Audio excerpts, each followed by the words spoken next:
ठाण्यामध्ये कालच्या मतदानानंतर आता अवघ्या काही वेळात 11 ठिकाणी मतमोजणी सुरू होते। दिग्गज नेत्यांचं भवितव्य ईव्हीएम मध्ये बंद झाल्यानंतर नेमका कौल कुणाच्या बाजूने लागणार याकडे सगळ्यांचं लक्ष लागलंय। निवडणूक निकालापूर्वी राजकीय हालचालींना आता वेग आला आहे। मतमोजणी दरम्यान कडेकोट बंदोबस्त ठेवण्यात आला आणि या सर्व घडामोडींचा आढावा घेतलाय आमचे प्रतिनिधी विकास काटे यांनी।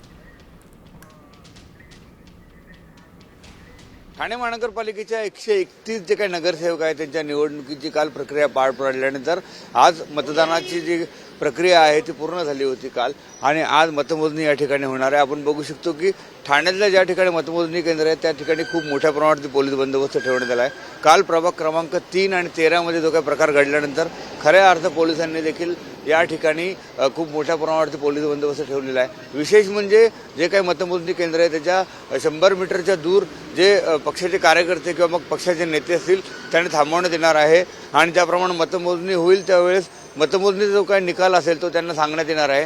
प्रभाग क्रमांक 3 या ठिकाणी कोणाचा निकाल लागतो, अपक्ष बाजी मारतात की सत्ताधारी असणाऱ्या माजी महापौर मीनाक्षी शिंदे यांच्या प्रभागात त्यांचाच विजय होतो का किंवा पराभव होतो का हे पाहणं देखील तितकंच महत्त्वाचं राहणार आहे। कॅमेरामॅन नितीनचा विकास काटे, साम टीव्ही न्यूज, ठाणे।